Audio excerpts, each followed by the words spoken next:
Welcome to Homemade. Hello, welcome to homemade. ഞാൻ രമ്യ സുർജിത്ത്. ഇന്ന് ഞാൻ കൊണ്ടുവന്നിരിക്കുന്നത് വളരെ പെട്ടെന്ന് ഉണ്ടാക്കിയെടുക്കാൻ പറ്റുന്ന ഒരു ബ്രേക്ക്ഫാസ്റ്റ് അല്ലെങ്കിൽ സ്നാക്കാണ്. ഇത് മുട്ടയും ഉരുളക്കിഴങ്ങും വെച്ച് ഉണ്ടാക്കിയെടുത്തതാണ്. കുട്ടികൾക്കൊക്കെ ഭയങ്കരമായിട്ട് ഇഷ്ടപ്പെടും. പെട്ടെന്ന് തന്നെ നമുക്ക് ഉണ്ടാക്കിയെടുക്കാം. നല്ല ടേസ്റ്റിയാണ്. അപ്പോൾ എങ്ങനെയാണ് ഈ സ്നാക്ക് ഉണ്ടാക്കുന്നത് നമുക്ക് നോക്കിയിട്ട് വരാം.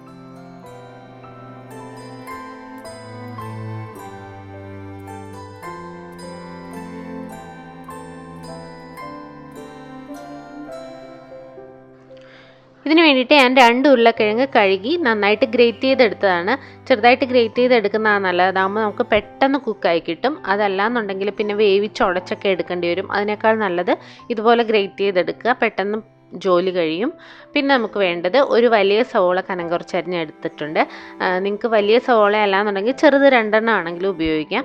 പിന്നെ ഒരു 3 പച്ചമുളക് ചെറുതായിട്ട് അരിഞ്ഞെടുത്തിട്ടുണ്ട്.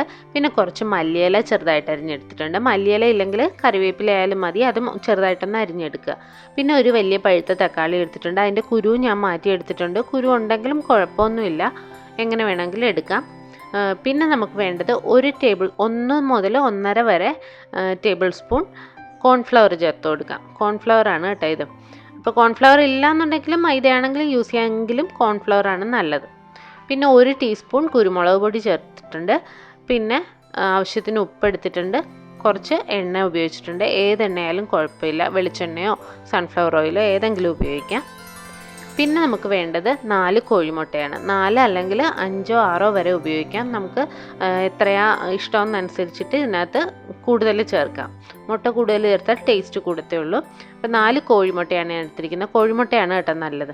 പിന്നെ നമുക്ക് ആദ്യം ഇതിന് ചെയ്യാനായിട്ട് നമ്മൾ ഗ്രേറ്റ് ചെയ്ത് വെച്ചിരിക്കുന്ന ഉരുളക്കിഴങ്ങുണ്ടല്ലോ, അത് കുറച്ച് സാധാരണ പച്ചവെള്ളം ഉപയോഗിച്ച് നന്നായിട്ടൊന്ന് കഴുകുക. ഇതുപോലെ ഒന്ന് കഴുകുമ്പോൾ അതിൻ്റെ കൂടുതലുള്ള സ്റ്റാർച്ചൊക്കെ ഒന്ന് കുറഞ്ഞു കിട്ടും. അതാണ് നല്ലത്. വെന്ത് കിട്ടാനും അതുപോലെ തന്നെ കറക്റ്റായിട്ട് അതിൻ്റെ ആ ഒരു ടെക്സ്ചർ കിട്ടാനും നമുക്ക് ഈ സ്റ്റാർച്ച് ഒഴിവാക്കുന്നതാണ് നല്ലത്.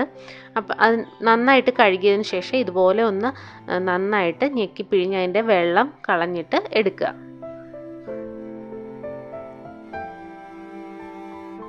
അത്യാവശ്യം വലിപ്പമുള്ള ഒരു ബൗളിലേക്ക് വേണം ഈ ഉരുളക്കിഴങ്ങ് എടുക്കാനായിട്ട്. ഇനി അതിനകത്തേക്ക് നമ്മൾ അരിഞ്ഞു വെച്ചിരിക്കുന്ന സവോള, പിന്നെ തക്കാളി, മല്ലിയില, പച്ചമുളക് ഇത്രയും ചേർത്ത് കൊടുക്കാം. നിങ്ങൾക്ക് വേണമെങ്കിൽ ഒരല്പം ഇഞ്ചി കൂടെ ചേർക്കാം, കുഴപ്പമില്ല. തീരെ പൊടിയായിട്ട് അരിഞ്ഞ് ചേർക്കുക. വളരെ എളുപ്പമാണ് ഇത് ഉണ്ടാക്കിയെടുക്കാനായിട്ട്. ഇതൊന്ന് അരിഞ്ഞെടുക്കേണ്ട ബുദ്ധിമുട്ട് മാത്രമേ ഉള്ളൂ. ഇനി നമുക്ക് എടുത്തു വെച്ചിരിക്കുന്ന കോൺഫ്ലവർ ചേർത്ത് കൊടുക്കാം. ഞാൻ 1.5 ടേബിൾ സ്പൂണാണ് എടുത്തിരിക്കുന്നത്. കോൺഫ്ലവർ വരുമ്പോൾ ഇത് കറക്റ്റായിട്ട് സെറ്റായി കിട്ടും, അതിന് വേണ്ടിയിട്ടാണ്.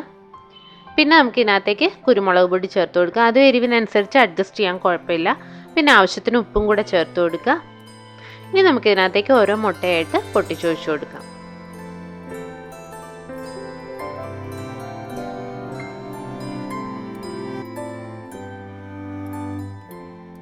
മുട്ടയും കൂടെ ചേർത്തതിന് ശേഷം നന്നായിട്ടൊന്ന് മിക്സ് ചെയ്ത് കൊടുക്കാം.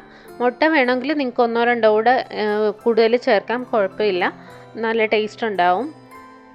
പിന്നെ നമുക്കിത് മിക്സ് ചെയ്ത് കഴിയുമ്പോഴേക്കും ഒരല്പം വെള്ളം ചേർത്ത് കൊടുക്കാം. സാധാരണ പച്ചവെള്ളം തന്നെയാണ്. ഞാനൊരു 1/4 കപ്പ്, ഒരു 3 4 ടേബിൾ സ്പൂൺ അത്രയും മതിയാവും. ഇതൊന്ന് സോഫ്റ്റ് ആകാനും അതുപോലെ തന്നെ അതിൻ്റെ ആ ഒരു കൺസിസ്റ്റൻസി ഒന്ന് കറക്റ്റ് ആക്കാനും നമുക്ക് ഈ വെള്ളം ചേർത്താൽ നല്ലതായിരിക്കും. വെള്ളം അല്ല എന്നുണ്ടെങ്കിൽ നിങ്ങൾക്ക് നോർമലായിട്ടുള്ള പാലും യൂസ് ചെയ്യാം, അതും നല്ലതാണ്. അപ്പോൾ അതിന് ശേഷം നന്നായിട്ട് ഇതൊന്ന് മിക്സ് ചെയ്ത് കൊടുക്കുക. ഉപ്പൊക്കെ പോരാന്നുണ്ടെങ്കിൽ ചേർത്ത് കൊടുക്കണം കേട്ടോ. അതിനുശേഷം നമുക്ക് ഇതുണ്ടാക്കാനായിട്ട് പാൻ ചൂടാക്കാൻ വയ്ക്കാം. അതിലേക്ക് ഒരു 2 3 ടേബിൾ സ്പൂൺ എണ്ണ ഒഴിച്ചു കൊടുക്കാം. ഒത്തിരി എണ്ണയൊന്നും വേണ്ട. അതിനുശേഷം എണ്ണ ചൂടായി വരുമ്പോഴേക്കും നമുക്കതിനകത്തേക്ക് ഈ മിക്സ് ചെയ്ത് വെച്ചിരിക്കുന്നത് ചേർത്ത് കൊടുക്കാം. എന്നിട്ടൊന്ന് ഒരു സ്പൂൺ വെച്ചൊന്ന് അതിൻ്റെ കറക്റ്റായിട്ടൊന്ന് നികത്തി വെച്ച് കൊടുക്കുക. അതിനുശേഷം ലോ ഫ്ലെയിമിൽ ഇടുക. ലോ ഫ്ലെയിമിലും ഇട്ട് ഇടയ്ക്കൊന്ന് മീഡിയം ഫ്ലെയിമിലും ആക്കി കൊടുക്കാം. അത്രയേ ഉള്ളൂ. കൂടുതൽ ചൂടാകരുത്. അങ്ങനെ വെച്ച് നമുക്കിതൊന്ന് കുക്ക് ചെയ്തെടുക്കാം. ഇപ്പോൾ ഒരു 5-8 മിനിറ്റിനകം ഇത് വെന്ത് കിട്ടും. അത് കഴിയുമ്പോഴേക്കും നമുക്കിതൊരു പ്ലേറ്റിലേക്ക് മാറ്റി ഇതൊന്ന് മറിച്ചിടണം. അതിന് വേണ്ടിയിട്ട് ഞാനൊരു പ്ലേറ്റിലേക്ക് ആദ്യം ഇതുപോലെ മാറ്റി കൊടുക്കുന്നുണ്ട്. അല്ലാതെ നമ്മൾ മറിച്ചിട്ടാൽ ചിലപ്പം ഒന്ന് ഷേപ്പ് പോകാനുള്ളൊരു സാധ്യതയുണ്ടല്ലോ, അത് വേറെ കുഴപ്പമൊന്നുമില്ല. കറക്റ്റ് ഷേപ്പിന് കിട്ടാൻ വേണ്ടിയാണ് ഇങ്ങനെ ചെയ്യുന്നത്. ഒരു പ്ലേറ്റിലേക്ക് മാറ്റിയിട്ട് നമ്മുടെ പാൻ ഇതുപോലെ തിരിച്ചു വെച്ച് ഒന്ന് ഫ്ലിപ്പ് ചെയ്ത് കൊടുക്കുക. അപ്പോൾ കറക്റ്റായിട്ടത് മറിഞ്ഞ് വീണ് കിട്ടും. ഇനി നമുക്ക് ഒരു അല്പനേരം കൂടെ ഇതൊന്ന് വെച്ച് മൂടി വെച്ച് വേവിച്ച് കഴിഞ്ഞാൽ കറക്റ്റായിട്ട് വെന്ത് കിട്ടും. അപ്പുറത്തെ സൈഡും നന്നായിട്ട് മൊരിഞ്ഞ് കിട്ടും. അപ്പോൾ നമ്മുടെ ഈസി ആയിട്ടുള്ള ബ്രേക്ക്ഫാസ്റ്റ് റെഡി ആയിട്ടുണ്ട്. ഇത് ബ്രേക്ക്ഫാസ്റ്റ് ആയിട്ടോ ചായയുടെ കൂടെ സ്നാക്കായിട്ടോ ഒക്കെ കഴിക്കാം. കുട്ടികൾക്ക് ഭയങ്കര ഇഷ്ടമാവും. നമുക്കിത് ഒരല്പം ടൊമാറ്റോ സോസ് എന്തെങ്കിലും കൂട്ടി കൊടുത്തു കഴിഞ്ഞാൽ അവർക്ക് ഭയങ്കര ഇഷ്ടമായിരിക്കും. അപ്പോൾ എല്ലാവരും ഒന്ന് ട്രൈ ചെയ്ത് നോക്കാം. നല്ല ടേസ്റ്റാണ് കഴിക്കാനായിട്ട്, വെറുതെ കഴിക്കാൻ നല്ല ടേസ്റ്റാണ്. ഇപ്പം ഇത്രയും ഉണ്ടാക്കി കഴിഞ്ഞാൽ ഒരു 2 പേർക്ക് അല്ലെങ്കിൽ 3 പേർക്ക് ബ്രേക്ക്ഫാസ്റ്റ് ആയിട്ട് കഴിക്കാനുള്ളതുണ്ടാവും. അപ്പോൾ അത് കണക്കാക്കി ഉണ്ടാക്കുക. നല്ല ടേസ്റ്റാണ് കഴിക്കാനായിട്ട്. എല്ലാവരും ട്രൈ ചെയ്ത് നോക്കുക. ഇഷ്ടപ്പെട്ടാൽ ലൈക്ക് ചെയ്യാനും സബ്സ്ക്രൈബ് ചെയ്യാനും കമൻറ്റ് ചെയ്യാനും ഷെയർ ചെയ്യാനും ഒന്നും മറക്കരുത്. പുതിയ വീഡിയോസായി നമുക്ക് വീണ്ടും കാണാം. താങ്ക്